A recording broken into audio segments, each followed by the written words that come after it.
السلام عليكم ورحمة الله وبركاته. kusoo dhawaada barnaamijkeena raadraaca oo maanta martino walaalkeen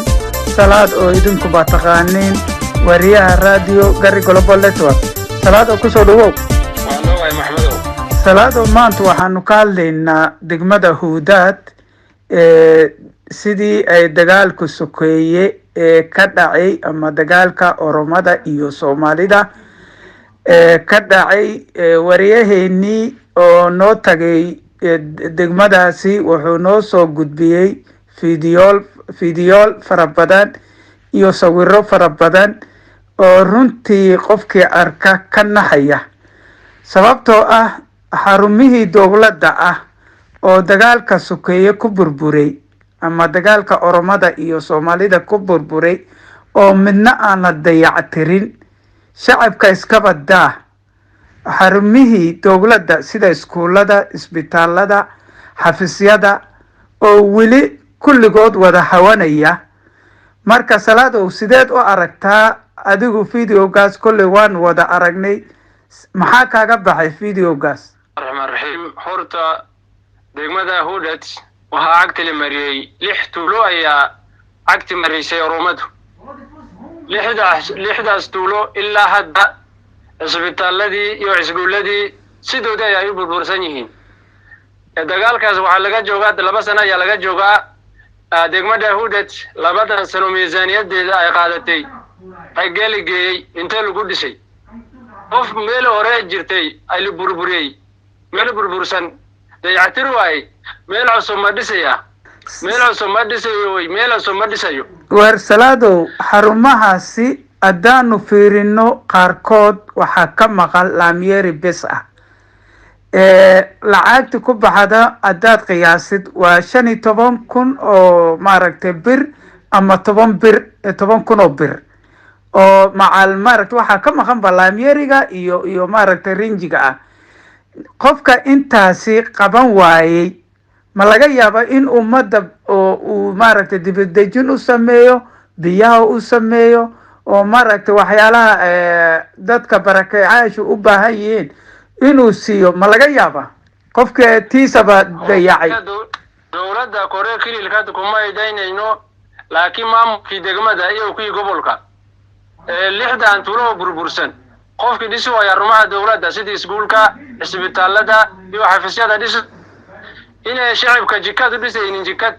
teeda kale shacabku markuu weydiiyay wariyahayni waxay yiraahdeen sidii dagaaladu u dhaceen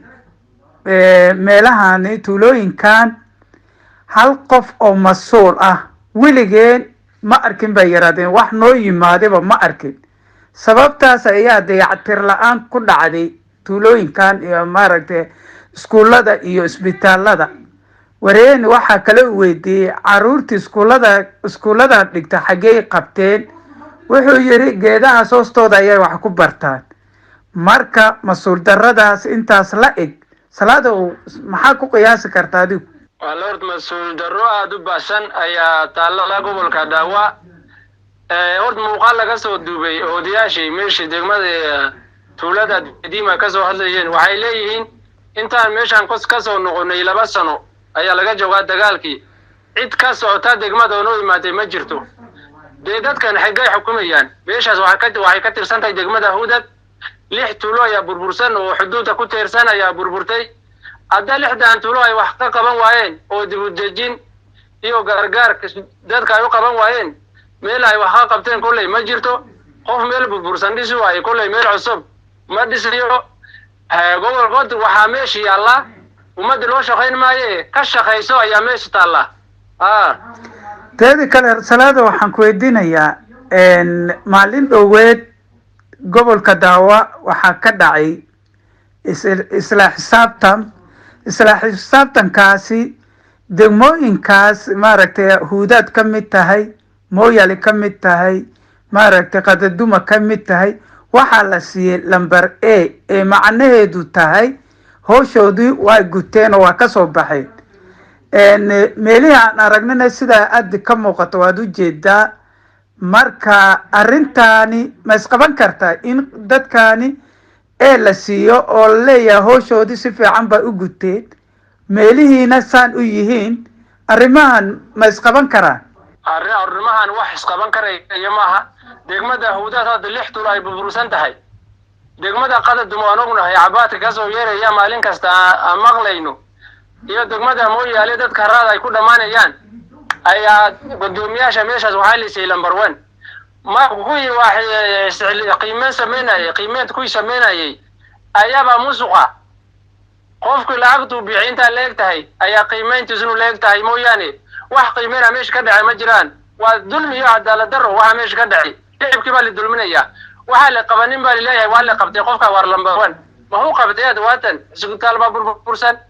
iskooladii baa burbursan dadkii baa uun ku rafaadaya wadooyinkii waa darigtay ma uu qabtay waxaan anu arkaynin shicibkan arkaynin oo kuwii wax qiimeynaya ka arkayaan maxay tahay waa musuq maasuq way meesha ku ka dhacay mooyaane wax qiimeena oo isla xisaabtana meesha ka dhacay ma jiraan waxa kale oo wariyaheenni mar uu weydiinaya odayaal oo jooga tuulooyinkaasi waxay yiraahdeen haddii la helo waxna caawiya yaana loo soo marsiinin kuwa mas-uuliyiinta Hawdaad marka arrintaas adigu sidee baa u fahamtay arrintan waxay raba jiray hadda maalin dhaweed kombuyuutar soo loo soo diray degmada Hawdaad dadka masaakiinta loo soo diray ee qabteen waxay ka baqayaan sidaas oo kale waxa la soo diro maamulka loo soo dhiibo in la laqayo maxaa yeelay waa sida hore baan u sheegnay iyaga masaakiina iyaga barakaciyaala wax kasta iyaga laqa dadku way ka cabsanayaan inaan waxba gaaraynin bay ka cabsanayaan waa run waxa iyaga loo dhiibo ay gaarsiinayaan ma jiraan waxba ma gaarsiinayaan waxay loo dhiibo iyaga laqa teedi kale salaado degmadani waxay leedahay budget oo sanad kasta miisaanad baa leedahay oo ka soo baxda dhinaca kililka ah miisaanadan kuwani barakayaasha ama tuulooyinkan wax kuma le miya mise waxood waa la cuni waa dadka ugu mudan dadka degan malkacade iyo diradiima iyo meelaha kale oo la burburiyay miisaaniyada dalka economiska lagu qibsana mooyaane waxba lagu ma qabanayo wado lagu ma sameeynin isbitaalkaas lagu dayactirin iskuulada dadkaas uma dhisin waa kii aan la sheegayo caruurteeda hoostiis wax lagu barayo miisaaniyad waa la qibsanaya waa hoola shirkad oo kale dadka ambuno shirkada hadii xoolaha wadaadii shaqaystaan soo lama qibsanayo waa la qibsanaya hoteelada lagu qibsanaya mas'uuliyadnimadina waa la sheegtay waxa leeyahay ummadda sanaga mas'uulka saasa la sheegaya ama ummadda loo ma shaqeynayo meesha waxa taala ka shaqeyso dadkaana u shaqeynin ka shaqeyso ba meesha taala tuulada Goofa maalin dhaweed waxaa tagay wariye ka socda radio Gari Global Network isagna fiidiyool badan buu ka soo duubay fiidiyoogaas waxaa ka mid ah tuuladaas oo runtii guriyaal qaar burbursa waa ku jiraan oo weli aan la dayactirin oo sidii la raba ummad wax loo qabanin waxa la yaab leh wuxuu soo tusay ceelkii biyihii Mooyaale dhaamin jiray motorkii oo sidiisa ah oo cusub oo waxba ka maqneen ayuuna soo tusay marka reer Mooyaale ayaguna oon bay ku baktiyaan ala jargeen waxaa looga gataa sidiina maqalay lacag kolley maaragtay ilaa 500 oo shilin Kenya ah marka 15 bir oo lacag Ethiopia ah ala jargeen oo 20 qaadla ah motorkina waa fiyooya tubooyinkina dhulku way ku jiraan oo gaarsiya Mooyaale maxaa hortaagan arrintan ayaad isleedahay inay dadku oon ku baktiyaan bishaan isaga waraabad horta Axmed waxay Oromaya maamuli jirtay araygi baruubad maandee mu jirta oo dagaalka markay bilaabeen ayay meel ceelgoof ka fog ayay ceel ku qoteen way soo jiiteen 50 kilomitir meel ka badan bay ka soo jiiteen magaaladii dhinacooda ay soo geliyeen markay soo geliyeen kuwii way ka dagaalkii ba bilaabtay kuwii way ka guureen markay ka guureen oo ceelka Soomaalida ceelka mar horeba isagoo ku taala dhul Soomaaliyeed ay Oromo maamuli jirtay hadda markii dambe oromada ay ka tagtay ceelkood markay samaysteen ay ka guureen ceelki waa fadhiistay ceelka waa 4 ceel weeyaan waa 4 ceel laba ceel oo dargiga uu qoday iyo laba dambe oo hay'adaha gargaarka ay ku dareen ceelkan inji waa cusuban yahay wax ka maqan jiraan beebku waa sidiis matoorku waa caadi waxuu fidiyaan mas'uuliyad daroon dad baa loo waayay dad ka shaqeysay loo waayay sababtaas u fidaa ceelkaas mas-uul daradaas ma waxaan siinaynaa marka kuwa gobolka daawa sida maaragtay gudoomiyaha gobolka mise gudoomiyaha degmada Mooyaale mas-uul daradaas yaa la siin karaa mas-uuliyadaas ko waa qaadanaya gudoomiyaha degmada Mooyaale maxaa yeelay umadan isaga ay hoos tagtaa mashiinkan isaga waa kicin karaya mashiina wax ka maqan ma jiraan wax yar uma ka maqan beebkii galaya dhinaca Oromia galaya meel yar oo laga soo leexinaya wax kale oo ka maqan ma jiraan marka wuxuu la fidaa musiqiba la fidaa dadka reer Mooyaale biyo ay ka iibsanayaan dhinaca Oromia waxay noqdeenba xaruntii ganacsiga biyaha oo biyaha oo laga iibiyo biyo dhinaca Oromia laga soo dhaabinaya ala jargeen dhinaca Soomaalida laga iibinaya ala jargeenkii 20 litirba waa 15 bir weeyaan waa aragna dadkan nooc kasto canshuur waa laga qaadaa nooc kasto canshuur oo dawladda lisinayo waa laga qaadaa biyo male isbitaal male waxbarasho male qashin wax ka qaada male wallahi horta meeshan arrin liyaable ayaa taa gobolka daawo duunid ka jirin degmada Mooyaale biyo male salaado waxa maalin dhaweed wariyeen noo jooga magaalada Mooyaale oo video uu soo duubay nin oo maaragtay kuwan Ethiopiadan koonfureed oo Zabub Spocha oo awal maaragtay guriyaal ay dhisaan ama maaragtay oo musqulaha dadku qoda waxaan aragnay iyagoo maaragtay bajaaj saaran oo cagag badan oo saaran yihiin oo biyaha gadanayeen ganacsi meesha ka sameynayeen bajaaj ay iibsadeen maaragtay biyihii bay gadaan musqulihii iyo howlihii awal u yimaadeen waaba ka dilaaceen oo ganacsi biyo bay galeen arrintaani adigu videogaas aragtay ma ogaani kolley waa arkay